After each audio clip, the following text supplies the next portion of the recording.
G'day guys, welcome to the mailbag previewing the Gong meeting down in Steel Country, Wollongong, Kembla Grange racecourse, a standalone meeting. Shean Mark Rhoden, welcome boys, how are we? Good, thanks again. Yep, good mate, good to be here. Yeah, you're up and about, aren't you?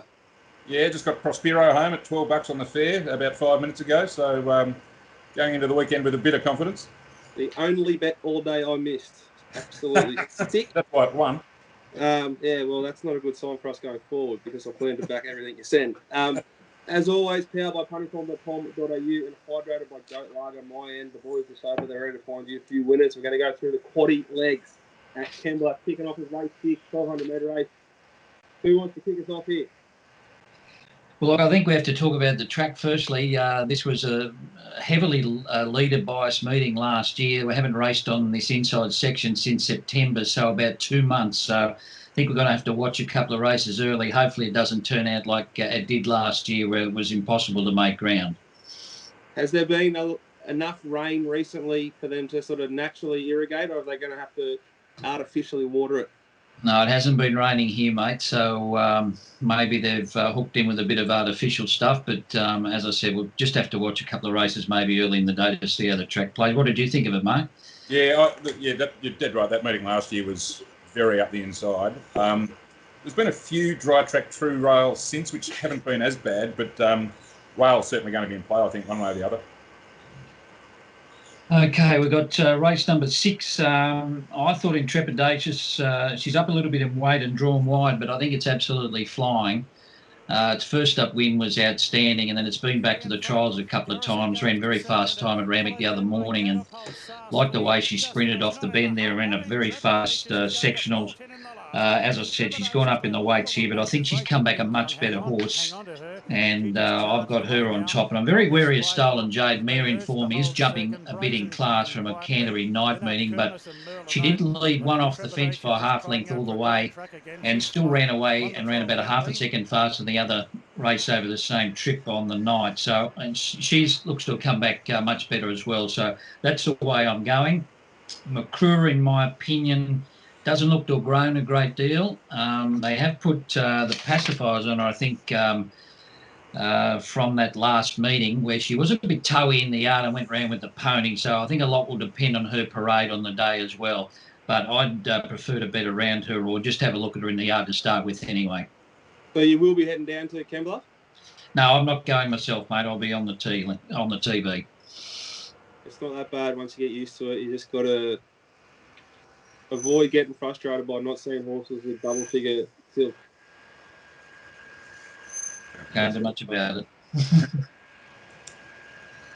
I am in complete agreement. I think Intrepidatious is the way to go, and McClure is making the market here. I've paid attention to what you said, Mark, and what Rob said. Your opinion of McClure from the yard, that she hasn't grown.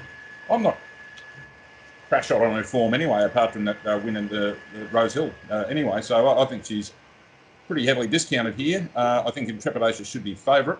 I think the query run in the race is the thing that's been off the scene for 18 months or so. Immersements, who had some sort of operation, and it might have been a throat up, I'm not sure, but it did trial really strongly, and it's going around at double figure odds. So if there's any sort of lead for it, I'll probably save on it. And yeah, take your point about Stolen Jade. She was actually very good first up too. I think it was at Wyong or Gosford where she sat off the track and killed them. Yeah, Gosford, yeah. Yeah, and went right on with it at Canterbury last start. So can run a race again. But they've just been waiting for a dry track with Intrepidatious. They're going to get that on Saturday. I think she should be favourite. Any love for the 6, Dun Brody Power? Pretty big step up in the race, doesn't she? Yeah, gets a long way back, and this is a harder race than she ran last time. A long way back, barrier 9, with the way we're thinking the track's probably going to play, sort of not suited. Not suited. Righto, race 7, boys. 1,600 metres, the mile. Is this it? Is this the Gong? It is. This is the Gong, yes. You can go first, Mark. Thanks. Well, firstly, the actual ringing of the Gong is going to be a real highlight for everyone. Might be a big crowd, but everyone around Australia will be waiting for this on their TV sets. It was a highlight last year. We even bigger on Saturday. Yeah, it's a bit like the Hunter last week. You could make a case for nearly all of these to some extent. I've landed with Purple Sector on top, but I could easily be talked out of it, and I don't think 550 is any great price either. Wasn't it fascinating at Flemington, Purple Sector? It was gone. Was it on its wrong leg? I don't know. I watched Craig Williams ride 4 times a week. He panicked. He thought it was in big trouble. Didn't know the horse probably that well. And it was back like it was Winks too. I thought about backing it at maybe 420 it was, and then game day it's like off and gone. Well, I was trying to get off it in the run. Lucky I didn't. I never matched, thank Christ. It looked 100 to 1 coming to the turn, didn't it? Yeah, well, and with your 5-second delay, you all of a sudden it's out the gate when it's doing that. You wouldn't back it anywhere off that, but just go back to the Randwick win before that. I assume, well, I might be being kind, but I assume it goes better the Sydney way because, you wouldn't be in a hurry to back it off that Flemington win. But anyway, as I said, I've ended up with it on top. Dawn Passage was outstanding in the Golden Eagle. Wide trip, fought right to the end. Colette and Ice Bath ran over it late, but that was a sensational run. Drawn to get a perfect run here. Just worried that was such a tough run on a testing track that it might have knocked him around a bit. Rock and Cascadian Rock and Cascadian out of the Cantala. Both very good runs in that. Competitive here. Almeida as well out of that race, some hope. Yeah, could go on and on here. Mr. Seawolf won last year, McDonald on. Yeah, I don't know. I do not know. It could well be, unless something doubles in price on the fair and it can just pick around with the value weight, it could be a no-bet race. Yeah, I think a lot will depend on how the track plays here. You can probably put a pen through a couple if, the back markers are winning. Cascadian and Rock, obviously, and Almeida coming out of the Group 1 form. Cascadian, I think, had his last 4 runs at Group 1 level, and Rock pretty similar with...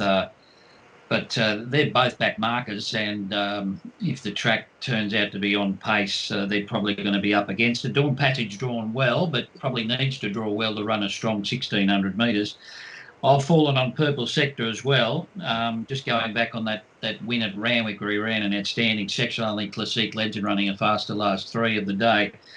I just thought maybe bottled up in between horses and going the other way the other day was probably against him. So sort of giving him a little bit of a tick for still coming off the canvas and winning. So 11 on top, but I am going to spec Bottega and Asiago down near the bottom at longer odds, and just for a bit of a result there. I think Asiago was okay last week. Just think she found it a bit too short in the way that race was run. Certainly suited the horses up near the inside and on the lead. And I thought she battled on okay, and she's still got no weight here. So going to Purple Sector, and as I said, I'll be saving on 14 and 15. Very good.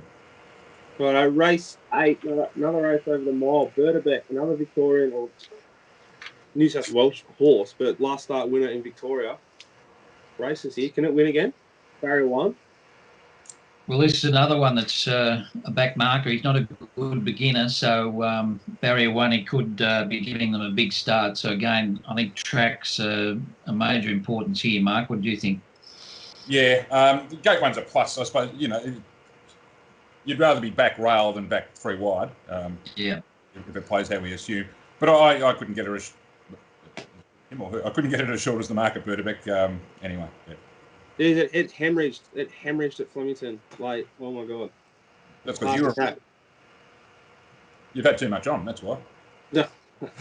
I might have had a dream here, but I'm going to give Betcha Flying another chance. I think it was ridden upside down 2 starts ago, then struck a very heavy track. Has since gone back to the trials and absolutely went half pace. But Brock Ryan here with no weight on its back, admittedly it has drawn wide and will probably have to go back in the run. So I'm probably contradicting myself a little bit from what I've said earlier in the program. But just think with no weight on its back, around the $8 or $9 mark, I'm prepared to give her another crack. Vegas Duel, I'm not sure it's a winner, but this is another one that they've claimed on. It's got no weight, probably back to a mile suits, and it's got a soft draw from barrier number 2. I thought it was a tricky race, but I'm playing 12 from 9.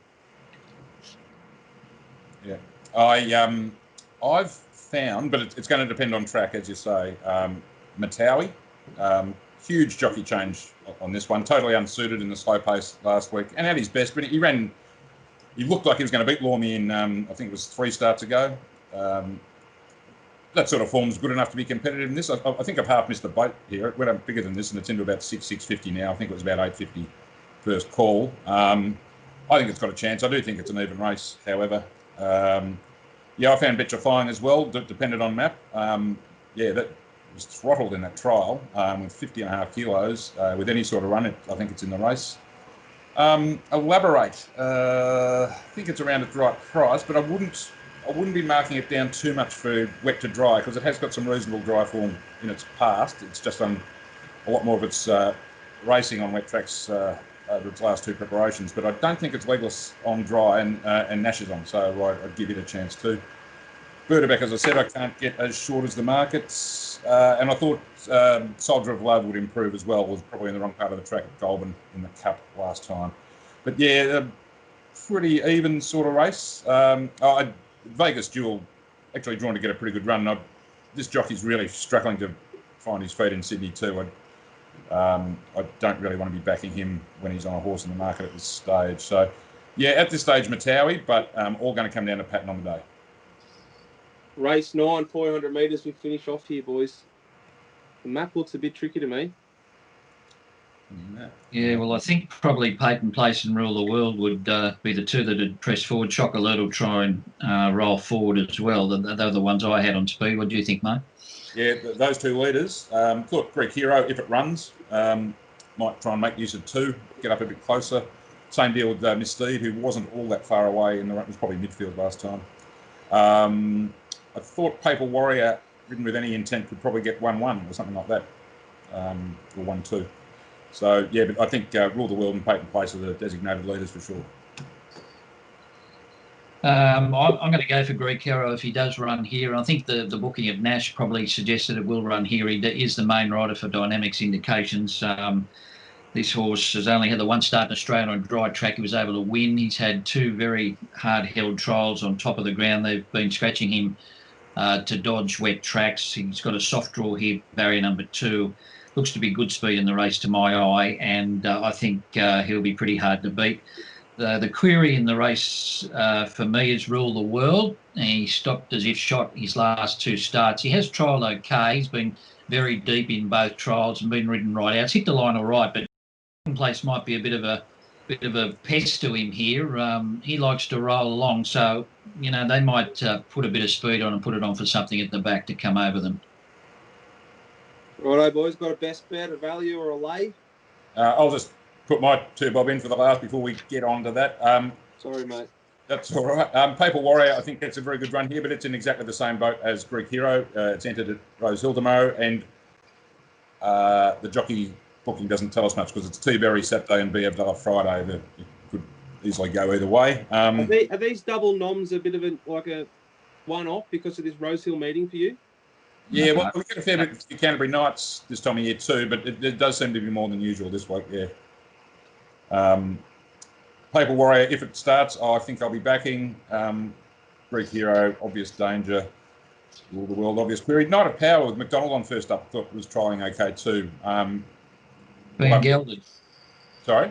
He's been gelded. Been gelded, yes, that's right. And we'll have to wait and see if the pattern's going to play into his hands or not, but I thought that was an interesting. Yeah, it was the ultimate gear change and an interesting jockey booking here. And then I'm out to things like Miss Steed and Peyton Place. So I think, yeah, Papal Warrior, Greek Hero, Rule the World, Knight of Power. I'm about to get myself gelded. We've got another one coming. No more. Cue in the rack. No try. Seriously. How to get on my life. Boys, best bet, value, and a lay. Well, I think Intrepidation would be very hard to beat. I'm keen on it. Probably lay Birderbeck at the prices at the moment. I think that's a pretty tough race and an open affair, so that'd be the way to go for me. Value, I think it's a tough day actually, so I'll just stick with those, Dicko. Beautiful. Don't force it. Yeah. I'm very similar. Intrepidation's best.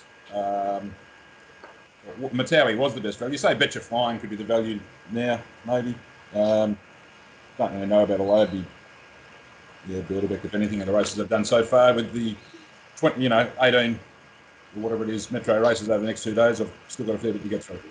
Right, before we go, there's a young guy, he's 20 years old, just started betting, he's getting into the game. Obviously, he just got punting for, he got a subscription.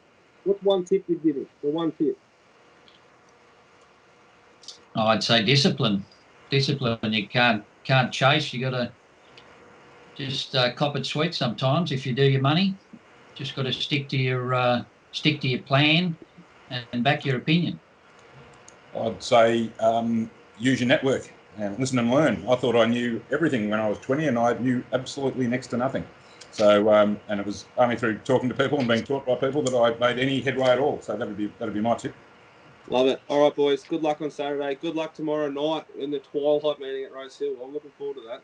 We've got the Valley too. Bit of a double header. Yep, should be good. Righto, go well, boys.